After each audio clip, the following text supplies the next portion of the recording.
So, chapter 5 is on the verbal dimension of communication. And this chapter, more than any, so far, I won't speak for further from now, but this chapter, probably more than any so far, I'd encourage you to go get the definitions and go get some of the baseline info from the reading. For the sake of the lecture, we're just going to kind of hone in on a couple of things and give a little bit of discussion about those things in the verbal dimension without diving into every single one of the definitions. So this is a week to definitely read your chapter and before maybe even watching this. So if you're starting to see them read yet, maybe go read that first, and then we'll kind of jump into the verbal dimension of communication. But in simple definition, verbal communication are the words that we speak. We're not talking about nonverbal communication. That is coming soon, and that's when we will talk about all of those other elements of communication other than the words that we speak. But it's really important to lay a foundation of the fact that our words matter and talk about how words are interpreted and how we can use words in positive and negative ways, but also just how do we recognize how words are made and how they're interpreted. So words are made out of symbols and together make symbols. Symbols are representations of people, events, or other phenomenon. So words themselves just are all representations of something. That's not anything new to you, but a word is a collection of letters, and when those letters are together, they form something that symbolizes something else. And what that symbolizes is subject to the interpretation of the people who are sharing those words. So if you're having a conversation with somebody who speaks the same language as you, in large part, not 100% of the time, we'll talk about that a little bit, but in large part, I know what this collection of symbols means, and that person knows what this collection of symbols means, and so we have this mutual interpretation, and that's how we can have a conversation. That's for the same reason that you have a conversation with somebody who speaks a different language than you do, and if you don't speak their language and you don't understand the interpretation of those symbols, then you're not going to be able to communicate. Again, this is not anything you haven't or don't understand just based on intrinsic knowledge. But that's what we're talking about when we're talking about the symbols, and we're talking about the interpretation of those symbols and then the use of those symbols. So symbols are not intrinsically connected to what they represent, which means there's no law that says the word ball means a round object that I can throw and use in sports or in playing or whatever. That's not intrinsically connected to that word. It's a matter of interpretation. I understand what that word means, and you understand what that word means, and so we have that mutual understanding. But language and meaning change over time. There's a list of words here, and this is by no means an exhaustive list. In fact, it is not even close to an exhaustive list. Just a few random examples of words that used to mean one thing and now mean something else, because over time, that the interpretation of that word has changed, and the definition of that word has changed. And so you see things like awful used to mean full of awe. Now it means terrible. A word like gay, which even in the early 20th century, mid 20th century meant happy or jovial, now we associate with the word homosexual. Myriad used to literally mean 10,000. Now we just use that in terms of a lot. A word like decimate, oddly enough, used to mean kill 1 out of 10. And now it means completely destroy. If you decimate something, then it's just completely wiped away. A word like hussy used to just mean housewife. It didn't have the negative connotation that we have attached to it, that is a disreputable woman. Just below this lecture video, there's another video, a TED Talk on what makes words real, and the speaker in that video actually talks quite a bit about things like this and uses the example of the word peruse. And the word peruse is in the middle, and it's a little bit of an older video. It's 9 years old, so it'll be interesting to see how it's evolved even since the 9 years since that video was recorded. But she talks about the word peruse, and that it is in the process of a definition change right now. And really the way that it's being used now is almost in contrast to what it originally meant. On top of that, we have new words, and she talks quite a bit in that talk as well, so I won't spend a lot of time on this, but we have new words or phrases that are coined in response to change or in response to cultural phenomenon. So words like staycation did not exist until just a few years ago. A staycation is whenever you don't go somewhere for vacation, but you stay home and you just do things. You don't work and you do things that maybe you wouldn't do normally, as if you were vacation in the area that you live. Things like virtual office, words like defriend, out of the Facebook revolution. And again, this is one of the ones that she talks about. She talks about the fact that the word defriend is now in the dictionary, and the word LOL is in the dictionary, because they've become so ubiquitous, they've become so used that the dictionary editors are actually keeping an eye on culture to see, okay, what words are going to stick? What words are we going to continue to use? And then putting those into the dictionary. It's really an interesting video. Go ahead and watch through it. But the point of all of that is to say that the meanings of words do change over time in a lot of cases. Not every single word, but we change the meaning of those symbols, and as we understand those meanings changing, that's how the words evolve over time. Meanings are also based on one's own value or experience. So I told you that we're not going to dig a whole lot into definitions, but I'm going to give you a couple of definitions here.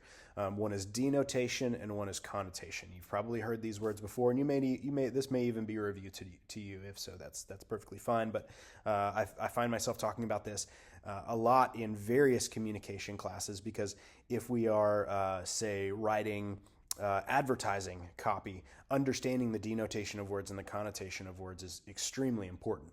If you're trying to persuade, understanding the emotional response to certain words becomes really important and really helpful to have a firm grasp on. So a denotation is the literal definition of a word. Now, a literal definition is still subject to mutual interpretation, right? But this is the literal definition of a word. If you were to look it up in the dictionary, this is what that particular word means. The connotation is the emotional feeling that we attach to that word. It is when we hear that word, does it bring about in us a positive attitude toward that word or a negative attitude toward that word? And I don't mean it it can literally make you feel bad, but it's not so much about feeling, it's just about what does our brain do with that word. And so you probably frequently hear somebody say, oh, well, that word just has a bad connotation.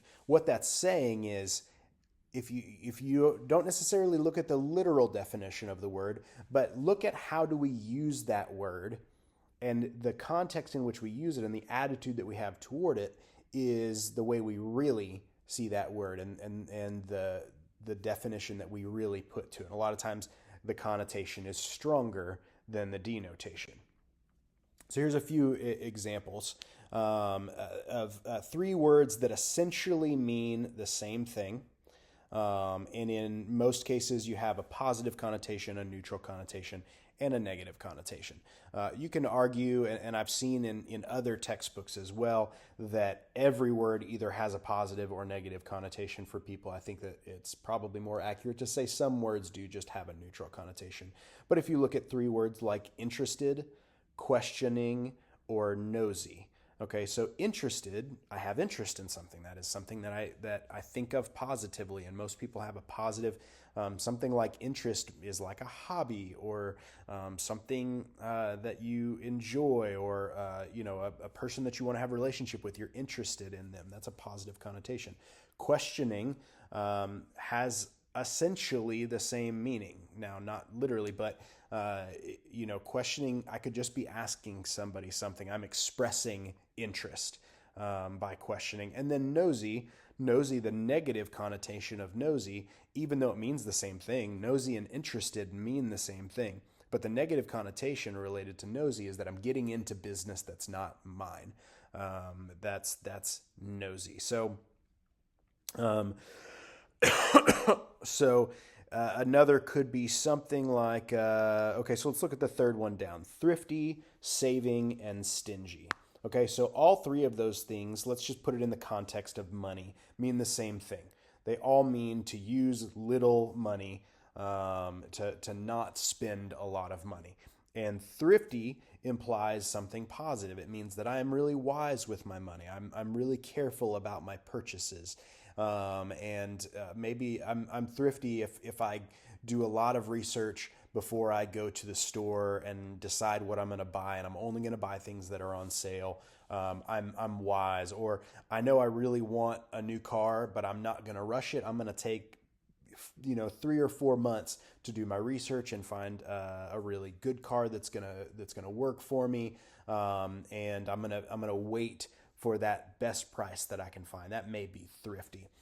Saving kind of has that neutral connotation. I'm just not spending money. I am saving money. There's not a whole lot of interpretation to that. You could say at times that saving money is good, and at times saving money is not as good if you need to spend. It doesn't bring about a strong emotional response for us when we say something like saving. Stingy means the same thing, right? We have the same literal definition here, but the word stingy means is kind of miserly. It's that you need to spend money and you're not willing to spend money. It's the person who maybe won't buy something for a family member because they don't want to spend money even though the family member might need it. Or it's that unwillingness to spend money that's necessary. It has a negative side to it. It's the person who is maybe almost selfishly not spending money. And let's put it this way: you rarely tell people you need to stop being so thrifty. You don't hear that very much because thrifty is something that we see as a positive trait. But you hear people say all the time, you need to not be so stingy. Stingy has that negative side to it, and thrifty has that positive side. Okay, I'm not going to go through the whole list, but you get the idea that we have an emotional connection to certain words that attaches to and builds off of their literal definition. Another principle of verbal communication is that it is guided by rules. So this is the shared understandings of meanings, and they're not necessarily explicitly taught. So a lot of when we say communication is rule guided, that means that in certain contexts, whether that's a cultural context or a family context or a school context or whatever environment that you're in, there are certain rules that maybe are unwritten or unstated, but are just understood that relate to communication. Things like you shouldn't interrupt. Things like knowing in certain events it is appropriate to make noise, and in certain events it's not appropriate to make noise. It could be, and this could be based on your family norms or your home norms or your norms with your friends. Certain families have guiding rules that other families don't. So my family growing up was, probably I would say would have leaned toward the more like disrespectful language was not tolerated by my parents. So if we were being ugly toward each other, then that was shut down pretty quickly. But you see some family units that function and ribbing and poking at each other and being even sort of mean to each other or playfully mean sometimes is encouraged. It's a part of the communication rules. Part of the communication norms is that there is more freedom to be whatever you want to call it. And here's where the connotation of certain words, mean may not be the right word, but you think about, your own home versus maybe your friend's home, and you walked into their home and it was like, okay, this is a lot different. They communicate a lot differently. It's because they had a different set of guiding rules of their communication. And so a lot of that is just learned over time, and it's learned through experience, and it's learned by being in those social contexts where we learn that. Just a quick note on punctuation. Punctuation is very important, particularly in written communication. You see this every once in a while. This meme will pop up on social media every once in a while, but how much punctuation matters because two phrases that have the exact same words can mean something entirely different if you include the appropriate punctuation. Punctuation is kind of one of my pet peeves as somebody who's spent a good portion of my career writing. I've written in a lot of different contexts, and writing is a big part of my life. And so I take very seriously punctuation, not because I just want to be a stickler and not because I just am a perfectionist, but because it is very important for clear communication.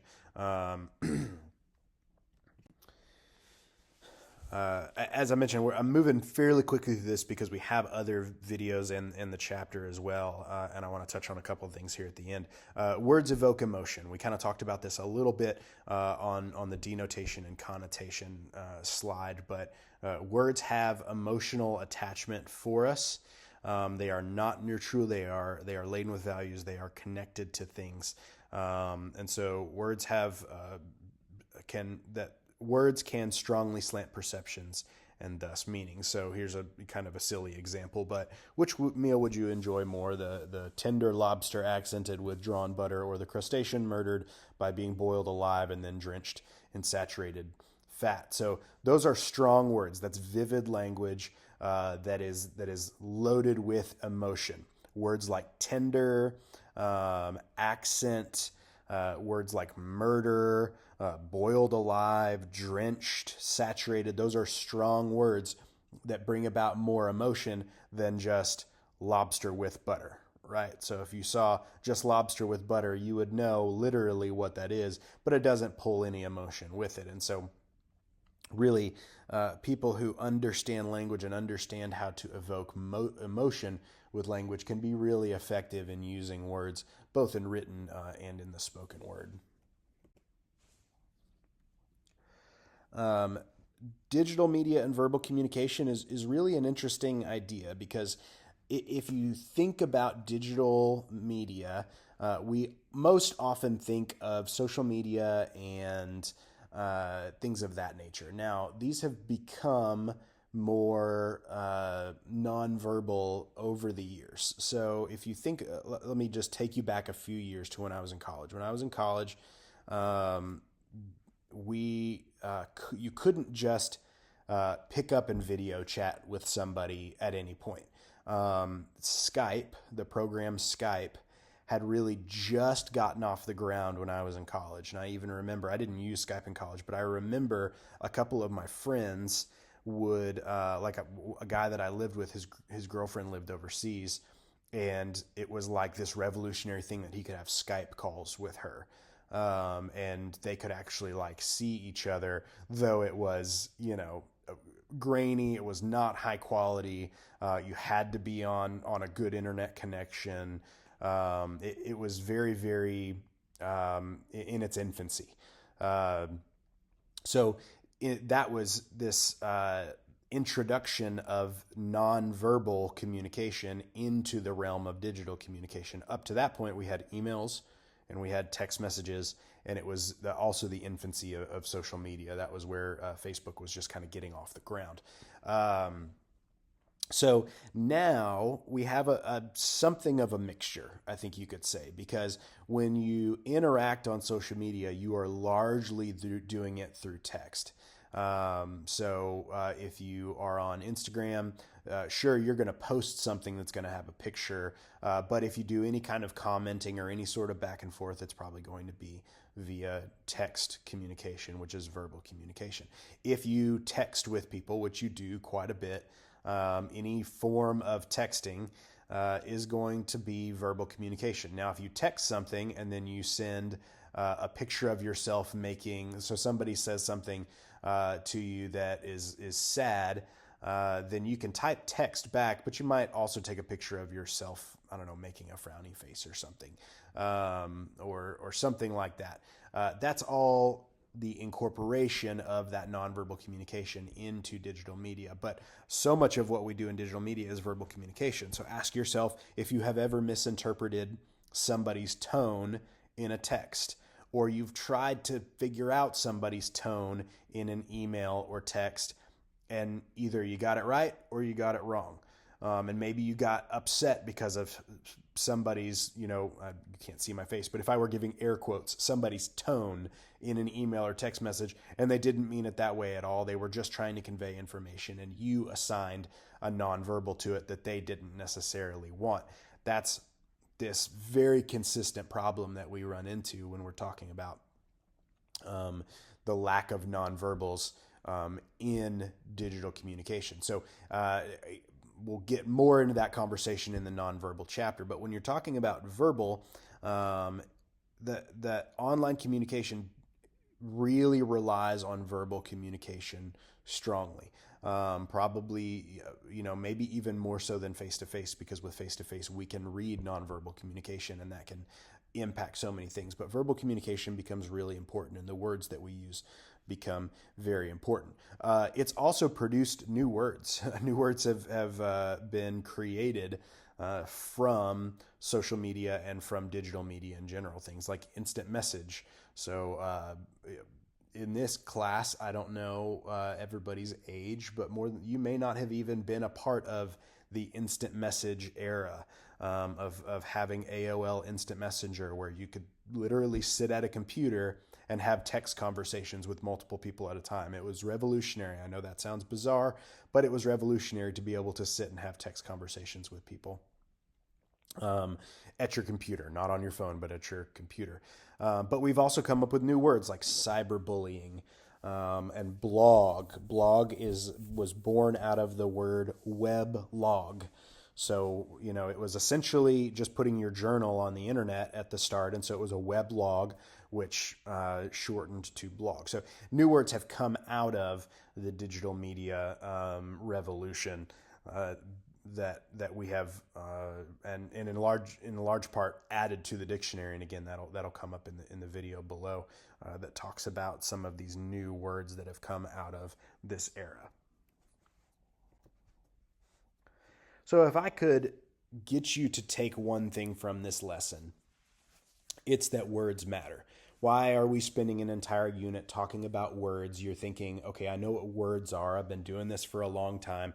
That is communicating, and I understand. But it's one of those things that's so foundational in our life and so important, because for your entire life and for the rest of your life, you will be choosing carefully your words as you manage relationships and as you work and as you try to build a business, or you try to teach kids, or you try to fill in the blank. Whatever it is that you're going to do, we are constantly trying to craft words that clearly communicate. And so the verbal aspect of communication is so incredibly important.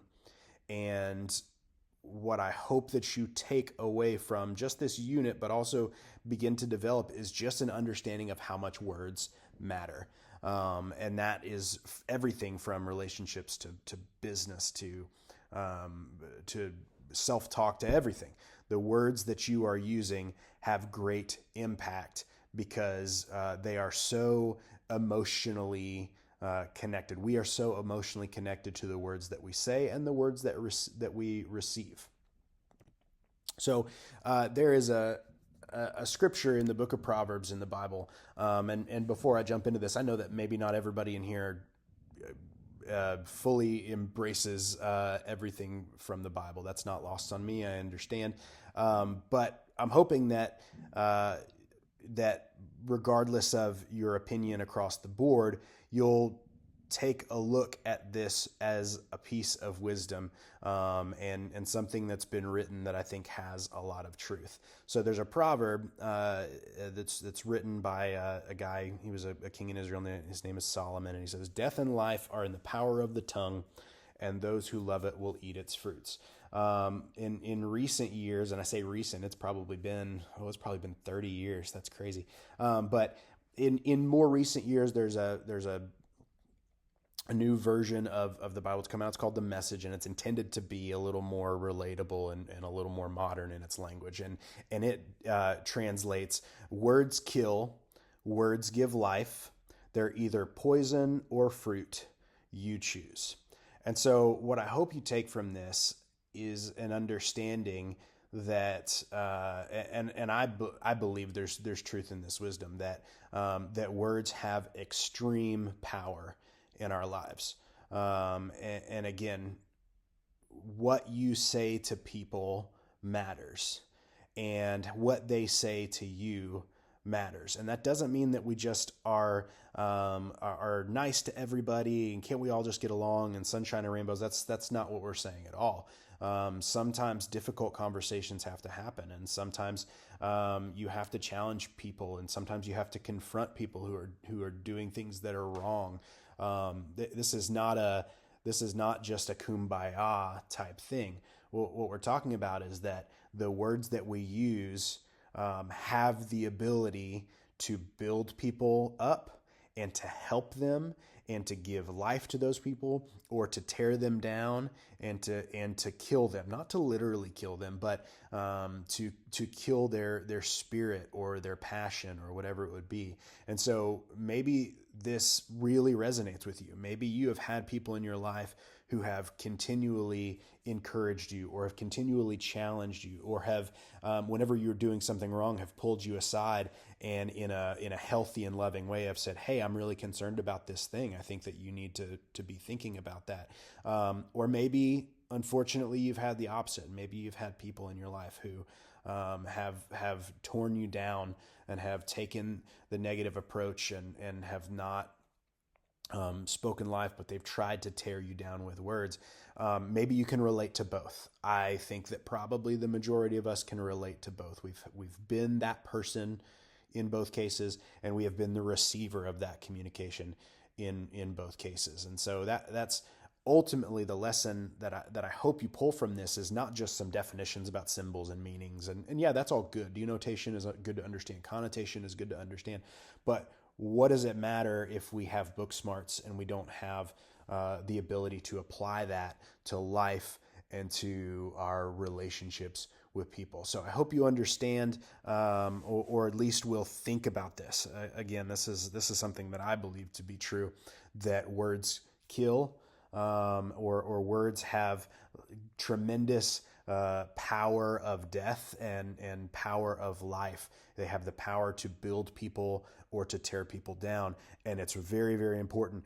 And you choose. It says, "Those who love it will eat its fruits." You have to deal with the consequences of the words that you use. And so choose very carefully and choose very wisely how you are communicating in the words that you are using. So that is my rare soapbox. Maybe not rare. I get on soapboxes every once in a while, but this is something that I'm really passionate about. The reason that I got into communication, the reason that I teach communication, is because I want more people to understand the power of communication and the power of their words and the impact that it can make on their life. So end of soapbox. That's everything for this chapter. Again, don't just take the book smarts. The book smarts is important. The definitions are important, but how do you apply it, and how do we improve our lives through our use of verbal communication?